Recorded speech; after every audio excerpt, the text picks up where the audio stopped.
found them falling asleep over their keyboards. They had managed to fight off the first attack and plant their bugs, tracking programs that were supposed to lead them to the spider himself. It was a temporary victory, but Ellie felt exhausted and fractured. "That's enough for today," Logan said hoarsely, running a hand over his face. "They've retreated, but not for long. They know the defenses are active now." Ellie nodded silently. Her phone vibrated again. This time, not a call, but a message from her deputy. "Ellie, are you in the office yet?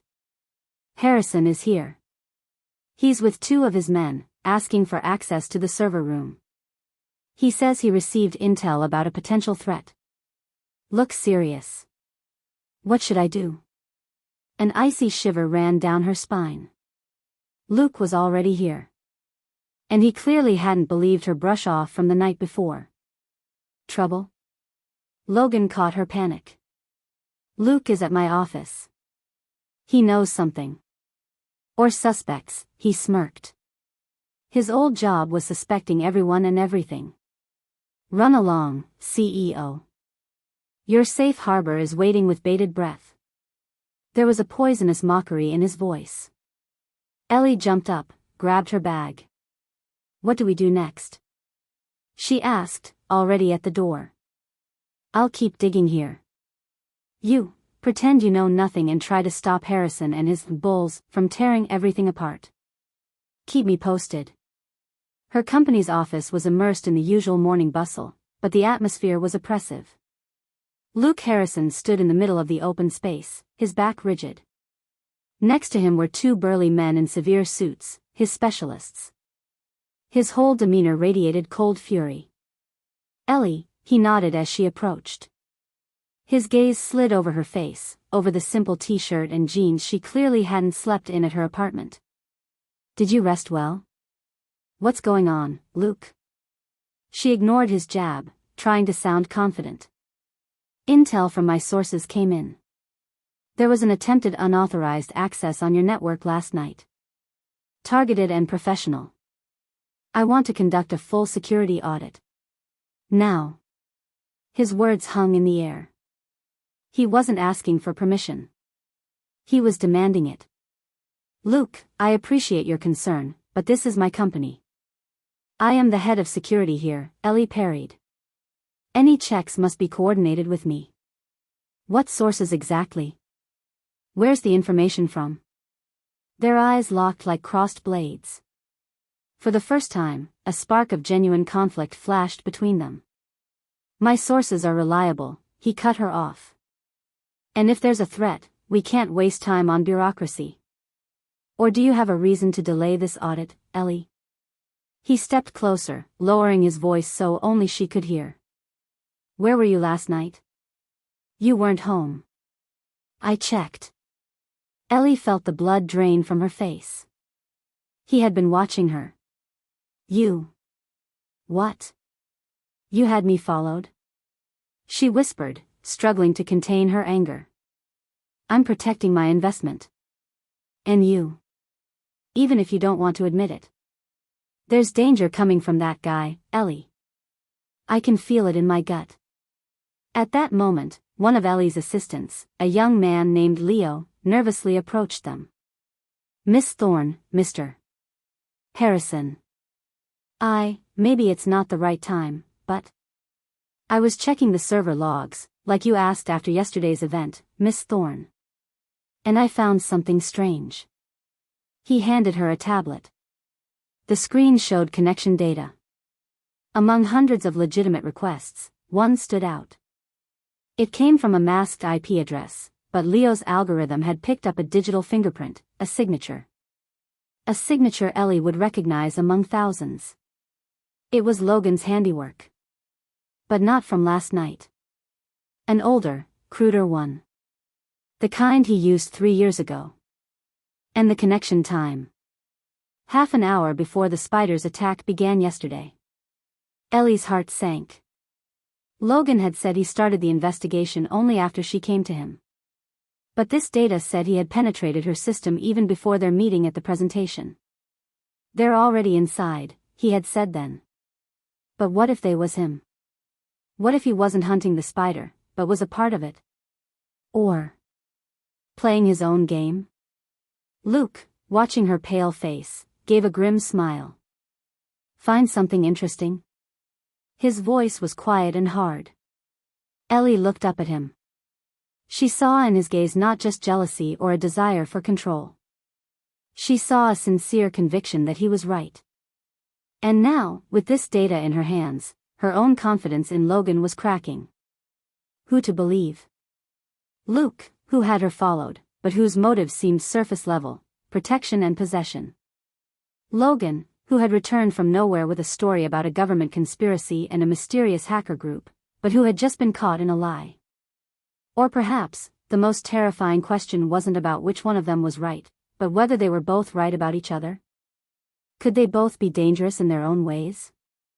Luke, she said, and her voice trembled. Call off your men. Now. There will be no audit. Ellie. I said no. Her voice cut sharply, making several employees turn their heads. That's my decision. As CEO. If your sources tell you anything, pass it to me. But my technical space is off limits. She turned and walked towards her office, feeling his gaze burning into her back.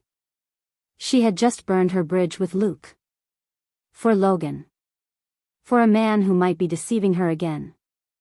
Closing the office door, she leaned against it, pulling out the burner phone with a trembling hand. She sent Logan a message, full of rage and fear. You lied to me. You were in the system before we talked. Explain. Now. Or I go to Harrison with everything I have. The reply came almost instantly. Not your system. I was hacking Harrison. His private servers. And I found something. Something that changes everything. Your soldier boyfriend isn't who he says he is. Meet me at my place in an hour. And be ready. You won't like the truth. Ellie slowly slid down the door to the floor, dropping her head to her knees. She was in the eye of the storm, caught between two men, each accusing the other of betrayal. And she no longer knew who to trust. The only thing she understood now was that the game had moved to a new, far more dangerous level. And the stakes were no longer just her company, but perhaps her life. Ellie crossed the loft's threshold again.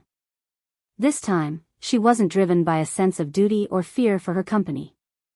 She was propelled by rage, bitter and searing. Logan stood with his back to her, looking at the city bathed in morning sun. He heard the door close and slowly turned.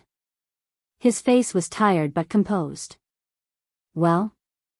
She blurted out, stopping in the center of the room. What did you find? And start from the beginning. Why did you lie? I didn't lie. I omitted part of the truth. His voice was calm. Yes, I penetrated Harrison's systems. Because I didn't trust him from the first second. And I was right. He walked to the desk, clicked the mouse. A large monitor lit up with a diagram of a transaction chain, a tangled web of offshore companies and shell corporations. Look. The Spider isn't just a hacker group. It's a tool. A very expensive and effective one. And someone is paying for their services. I pulled on that thread, and it led me to accounts that are controlled through a complex chain of structures linked to Harrison's company. His company, Ellie.